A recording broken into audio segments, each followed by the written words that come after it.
तो अब जो मैं आपको टॉपिक समझाने वाला हूँ ना, वो टॉपिक तो बड़ा बेसिक है। वो टॉपिक इतना बेसिक है ना कि हर बच्चा बच्चा उसका नाम जानता है। 6 में पढ़ने वाला बच्चा भी उस टॉपिक का नाम जानता है। आपसे कोई इंसिडेंटली किसी ने एक नाम पूछ दिया कोई कि हम ट्रेन को हिंदी में क्या बोलते हैं। अब आपने तो बचपन से एक ही नाम पढ़ा, ट्रेन बोलते हैं या रेल बोलते हैं, है ना। पर ट्रेन का जो शुद्ध नाम होता है वो होता है लौह पथगामिनी। ये उसी को आएगा जिसने मतलब ज्यादा डीप पढ़ा है ना। पढ़ने की चाहत पैसों ने तबाह। Hello buddies, this is Rohit Pandey on the channel Mr. Problem Neat with my second video lecture number 2, some basic concept of chemistry part 2.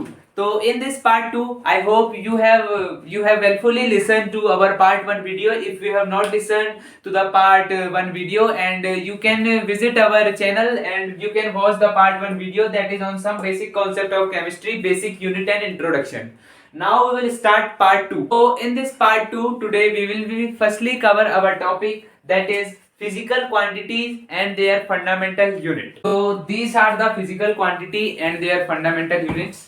तो पहले मैं आपको बता दूं, ये बेसिक फिजिकल क्वांटिटी और ये बेसिक फंडामेंटल यूनिट्स हमारे 7 होते हैं। ये 7 कौन कौन से हैं? Length, mass, time, temperature, electric current, luminous intensity, amount of substance. इनको मैं हिंदी में बता दूं। लेंथ को हम हिंदी में बोलते हैं लंबाई, मास को हम बोलते हैं द्रव्यमान, टाइम को हम बोलते हैं समय, टेम्परेचर को हम बोलते हैं तापमान, और इलेक्ट्रिक करंट को हम बोलते हैं विद्युत धारा, ल्यूमिनस इंटेंसिटी को हम बोलते हैं ज्योति तीव्रता, और अमाउंट ऑफ सब्सटेंस को हम बोलते हैं पदार्थ की मात्रा।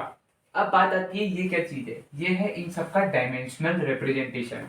मतलब कि इनको अगर आप शॉर्ट फॉर्म में लिखना चाहें तो कैसे लिख सकते हैं? लेंथ को हम लिख सकते हैं कैपिटल एल से, मास को हम लिख सकते हैं कैपिटल एम से, टाइम को हम लिख सकते हैं स्मॉल टी से, टेम्परेचर को हम डिनोट करेंगे कैपिटल टी से, इलेक्ट्रिक करंट को हम डिनोट करेंगे आई से, और ल्यूमिनस इंटेंसिटी को हम डिनोट करेंगे आई वी से, और अमाउंट ऑफ सब्सटेंस को हम डिनोट करेंगे एन। ठीक है। अगर अब आपको इनका बताया जाएगा यूनिट, आपको इनका डायमेंशनल रिप्रेजेंटेशन भी बता दिया है। अब आपको मैं बताता हूँ इनकी यूनिट्स। तो इनकी जो यूनिट्स हैं, इनकी यूनिट है, लेंथ की यूनिट है मीटर, मास की यूनिट है किलोग्राम, टाइम की यूनिट है सेकंड, टेम्परेचर की यूनिट है केल्विन, इलेक्ट्रिक करंट की यूनिट है एम्पियर, ल्यूमिनस इंटेंसिटी की यूनिट है कैंडला, और अमाउंट ऑफ सब्सटेंस की यूनिट है मोल। तो ये 7 सबसे बेसिक फंडामेंटल यूनिट्स हैं। अब इनके बाद जो यूनिट्स बनेगी उन्हें हम बोलते हैं डेराइव्ड यूनिट्स।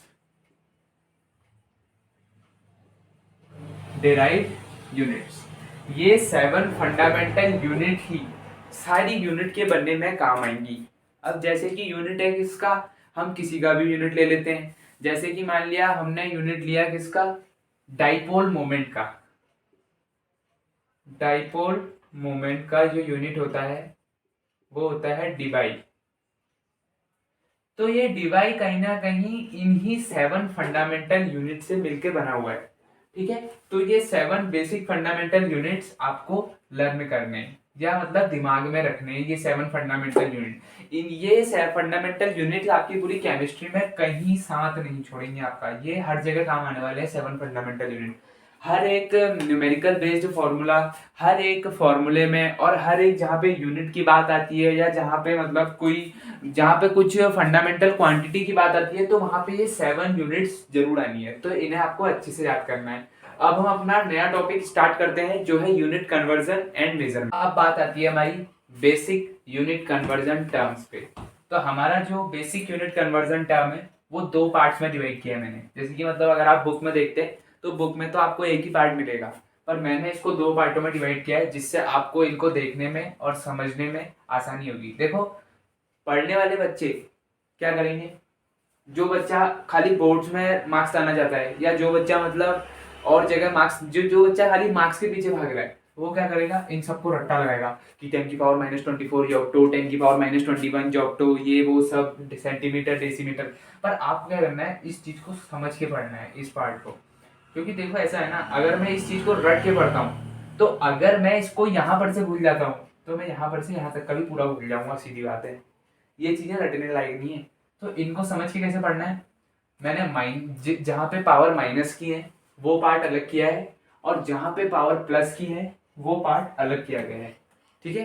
तो माइनस से शुरू करते हैं। तो 10 की पावर -24 ये मीटर के टर्म्स में है, तो 10 की पावर -24 को हम बोलते हैं योक्टो, 10 की पावर -21 जेप्टो, 10 की पावर -18 एटो, 10 की पावर -15 फेम्टो, 10 की पावर -12 पिको, 10 की पावर -9 नैनो, 10 की पावर -6 माइक्रो या जिसको हम माइक्रोन भी बोलते हैं, 10 की पावर -3 इसको हम बोलते हैं मिली, 10 की पावर -2 सेंटी, 10 की पावर -1 डेसी। ठीक है, माइनस वाला पार्ट क्लियर, इसका आप स्क्रीनशॉट, माइनस वाला पार्ट आप सबका क्लियर हो गया है। अब हम शुरू करते हैं अपना सेकंड पार्ट।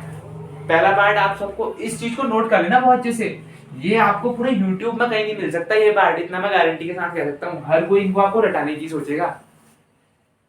सेकंड पार्ट, ये फर्स्ट पार्ट हो चुका है, अब हम इसका सेकंड पार्ट शुरू करते हैं। सेकंड पार्ट है प्लस की पावर्स का, माइनस की पावर मैंने आपको बता दी है, अब आना है प्लस की पावर। तो प्लस की पावर क्या, 10 की पावर अगर 1 है तो उसे हम बोलते हैं डेका, 10 की पावर अगर 2 है तो उसे बोलते हैं हेक्टो, 10 की पावर अगर 3 है उसे बोलते हैं किलो, 10 की पावर अगर 6 है इसे बोलते हैं मेगा, 10 की पावर 9 इसे बोलते हैं गीगा, 10 की पावर 12 इसे बोलते हैं टेरा, 10 की पावर 15 इसे बोलते हैं पेटा, 10 की पावर 18 इसे बोलते हैं एक्सा, 10 की पावर 21 इसे बोलते हैं जेटा, 10 की पावर 24 इसे बोलते हैं योक्टा। देखो इनको रटना नहीं है, इनको अलग अलग पार्ट करके अगर आप समझते हैं ना तो 100% आप इसको एग्जाम में कभी भूल ही नहीं सकते। इसको माइनस के पार्ट को अलग कर लीजिए और इसकी प्लस पावर्स के पार्ट को अलग कर लीजिए। बाकी बात एक ही है, देखो योक्टो योक्टो, जेप्टो जेटा, आटा एक्सा, फेम्टो पेटा, पिको टेटा, ये सब बातें एक ही हैं, मतलब ये माइनस में ऊपर से नीचे चले जाता है और प्लस में नीचे से ऊपर आ जाता है, बाकी सब कॉन्सेप्ट एक ही है, बस कॉन्सेप्ट कहाँ पे वेरिएशन दे रहा है, पावर्स पे। तो इसलिए पावर्स के हिसाब से याद नहीं करना है आपको, इसको माइनस और प्लस के हिसाब से याद करना है। ओके क्लियर, तो अब हम करते हैं अपने नए पार्ट। तो अब जो मैं आपको टॉपिक समझाने वाला हूँ ना, वो टॉपिक तो बड़ा बेसिक है, वो टॉपिक इतना बेसिक है ना कि हर बच्चा उसका नाम जानता है, 6 में पढ़ने वाला बच्चा भी उस टॉपिक का नाम जानता है। पर इतना मैं गारंटी के साथ कह सकता हूँ 10th में पढ़ने वाला बच्चा भी ना उस टॉपिक के बीच में वेरिएशन बता नहीं सकता कि ये टॉपिक क्या है, 10th में पढ़ने वाला बच्चा अच्छे से समझा ही नहीं सकता कभी, है ना। ठीक है, तो इस टॉपिक को बताने से पहले मैं आपको एक छोटा सा इंसिडेंट टाइप का बताता हूँ। जैसे कभी कभी क्या होता है, आपसे कोई इंसिडेंटली किसी ने एक नाम पूछ दिया कोई कि हम ट्रेन को हिंदी में क्या बोलते हैं। अब आपने तो बचपन से एक ही नाम पढ़ा, ट्रेन बोलते हैं या रेल बोलते हैं, है ना। पर ट्रेन का जो शुद्ध नाम होता है वो होता है लौहपथगामिनी। ये उसी को आएगा जिसने मतलब ज्यादा डीप पढ़ा है ना। पर कभी कभी क्या होता है ऐसे नाम पेट में आ जाते हैं। तो अब जो हम अपना टॉपिक शुरू कर रहे हैं, ये टॉपिक क्या है, मास एंड वेट। आपको मैंने बताया कि ये टॉपिक पेट में तो आ जाएगा, ये टॉपिक दिमाग में नहीं आता। ये टॉपिक किसी भी कॉम्पिटिटिव एग्जाम में आपको सबसे ज्यादा आपका दिमाग छेड़ेगा, आपको सबसे ज्यादा परेशान कर देगा। इस टॉपिक को आप जरा ढंग से समझ लीजिएगा, ये है मास एंड वेट। बहुत इंपॉर्टेंट टॉपिक है, बड़े ध्यान से सुनना। जिसके समझ में आ गया 100% कभी नहीं भूलेगा, और जिसके समझ में नहीं आया वो जो इस वीडियो से इस कॉन्सेप्ट को नहीं समझ पाया ना, वो बंदा इस कॉन्सेप्ट को फिर कहीं समझ ही नहीं सकता। इतने आसान तरीके से बताऊंगा। तो पहले मैं बात करूंगा टॉपिक किसकी, मास की, और फिर हम बात करेंगे वेट की।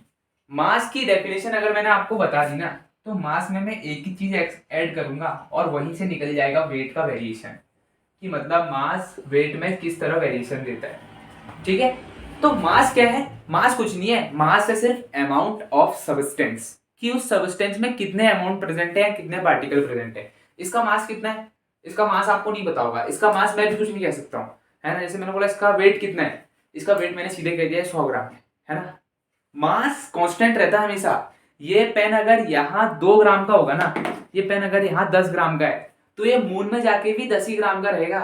पर वेट क्या है, अगर इसका वेट यहाँ 20 ग्राम है, इसका वेट यहाँ अगर 36 ग्राम है मान लीजिए, तो मून पे जाके इसका वेट 6 ग्राम रह जाएगा। क्यों, ये वेरिएशन आया कहाँ से, आप ये दिमाग लगाओ। मैं कह रहा हूँ ऐसा तो असंभव है। देखिए मैं कह रहा हूँ कोई चीज यहाँ 36 ग्राम की है, अगर यही पेन यहाँ 36 ग्राम का है, तो मून पे जाके यही चीज आपकी 6 ग्राम की क्यों हो रही है। ये वेरिएशन आ कहाँ से रहा है, यही कॉन्सेप्ट है। ये कॉन्सेप्ट जिस बंदे ने समझ लिया ना, ये कॉन्सेप्ट जिस बंदे ने समझ लिया, मैं ये समझाऊंगा, तो मास और वेट का कॉन्सेप्ट आपका एकदम दिमाग में क्रिस्टल क्लियर हो जाएगा। ठीक है, क्या बात करी मैंने कि इस पेन का वेट अगर अर्थ पे 36 ग्राम है, तो मून पे जाके 6 ग्राम हो जा रहा है। क्यों, तो सुनिए, इस पेन का जो मास है ना, इस पेन का जो मास, वो मास रहेगा हमेशा कांस्टेंट। तो हम मास को कैसे कह सकते हैं कि mass is the amount of substance present in the substance, कि उस सबस्टेंस में जो अमाउंट है सबस्टेंस की वो कितनी है उसे हम बोलते हैं मास। ठीक है, जैसे कि इसका जो इसमें जो अमाउंट ऑफ सबस्टेंस है वो कितनी होगी, जो इसका कांस्टेंट वेट होगा है ना, उसे हम बोलते हैं मास। तो मास क्या है, मास को हम बोलते हैं अमाउंट ऑफ सबस्टेंस, क्या बोला मैंने, अमाउंट ऑफ सबस्टेंस, और एक लाइन आप और लिख देंगे इसमें, इट रिमेन्स कांस्टेंट। बहुत सारे कॉम्पिटिटिव एग्जाम में 1 मार्क्स का क्वेश्चन आता है क्या, कि मास कांस्टेंट रहता है या वेरिएशन में रहता है, तो इसका आंसर रहता है कि मास इज ऑलवेज कांस्टेंट। ठीक है, तो अमाउंट ऑफ सब्सटेंस होती है मास, और इसे हम बोलते हैं कांस्टेंट रहता है मास हमेशा। अब बात आती है वेट की। अब मैंने आपको बताया कि 36 ग्राम अगर अर्थ पे है तो मून पे जाके 6 ग्राम कैसे हो गया, वेट है क्या चीज। तो वेट क्या चीज है ना, जब हम किसी भी ऑब्जेक्ट के मास को, जब हम किसी भी ऑब्जेक्ट के मास को है ना ग्रेविटेशनल फोर्स के हिसाब से वेरिएशन दे देते हैं तो उसे हम बोलते हैं वेट।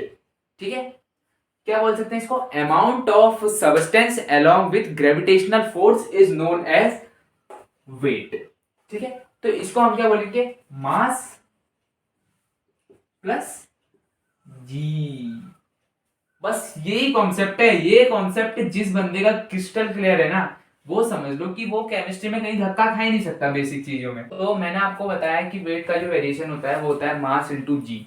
जब हम किसी भी ऑब्जेक्ट के मास को ग्रेविटी के वैल्यू से मल्टीप्लाई करते हैं, मास इनटू जी, तो तब हमारा जो निकलता है प्रोडक्ट उसे हम बोलते हैं वेट। ठीक है, तो मास हमेशा हर चीज का कांस्टेंट रहेगा, और वेट क्या होता है, जी से मल्टीप्लाई करते हैं। इस जी की वैल्यू होती है 9.8 न्यूटन मीटर स्क्वायर पर किलोग्राम स्क्वायर। ठीक है, न्यूटन मीटर स्क्वायर पर किलोग्राम स्क्वायर, इस जी की वैल्यू होती है, और यही जी की वैल्यू आपकी मून को होती है। वैसे तो ये फिजिक्स का है, पर ये एक बेसिक कॉन्सेप्ट है, आपको याद होना चाहिए, बेसिक चीज है, बहुत जगह कॉम्पिटिटिव एग्जाम में टकराता है। तो इसी जी की वैल्यू मून पे होती है 10 न्यूटन मीटर स्क्वायर पर किलोग्राम स्क्वायर।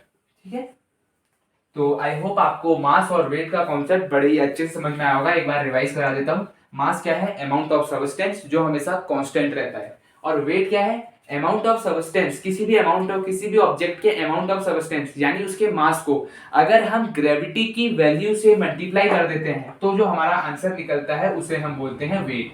और वेट में जो जी की वैल्यू होती है, अगर ऑब्जेक्ट का मास हम अर्थ पे निकाल रहे हैं तो उसकी वैल्यू होगी 9.8 न्यूटन मीटर स्क्वायर पर किलोग्राम स्क्वायर।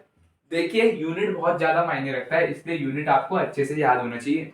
और इसी ग्रेविटी की वैल्यू मून पे होती है 10 न्यूटन मीटर स्क्वायर पर किलोग्राम स्क्वायर। तो आज के लिए इतना ही, मिलते हैं अपनी अगली वीडियो में, और अगली वीडियो में हम बात करेंगे इस चैप्टर के पार्ट 3 की। और अगर आपको इससे रिलेटेड कोई भी क्वेरी हो तो आप हमें कमेंट बॉक्स में जरूर लिखें, हम अगली वीडियो में उस क्वेरी का क्वेश्चन जरूर देंगे।